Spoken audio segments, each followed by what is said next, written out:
कोणताही प्लॅन नव्हता. हा पदार्थ मी का बनवला मला माहित नाही. गरमी असताना सुद्धा खारे शंकरपाळे खाण्याची इच्छा झाली. आर्या म्हणली चल मी पण मदत करते. चला मग दोघींनी लगेच सुरुवात केली. मैदा मागून घेतला आणि चाळून घेतला.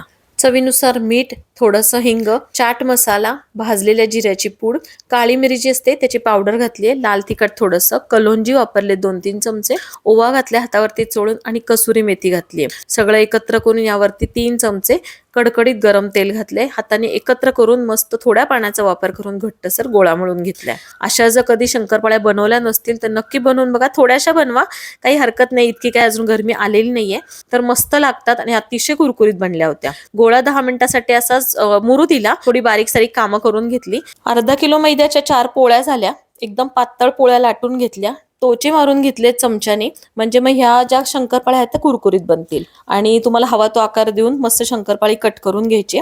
लो ते मीडियम फ्लेम वरती आपल्याला ही शंकरपाळी तळून घ्यायची, तरच ही कुरकुरीत बनेल. छान रंगावरती कुरकुरीत अशी मस्त खारी शंकरपाळी आपली तयार झाली आहे. अतिशय जबरदस्त लागली ती टेस्टला, कारण वेगवेगळे त्याच्यामध्ये मसाले मी ऍड केलेले आहेत. हेल्दी गोष्टी तर मी बनवतच असते, पण कधी कधी अशा गोष्टी बनवणं पण माझ्यासाठी जरुरी असतं.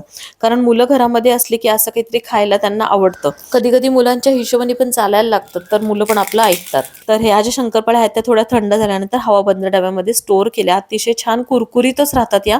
तर तुम्हाला नक्की ही रेसिपी आवडली तर कमेंट्स करा आणि नक्की करूनही पहा.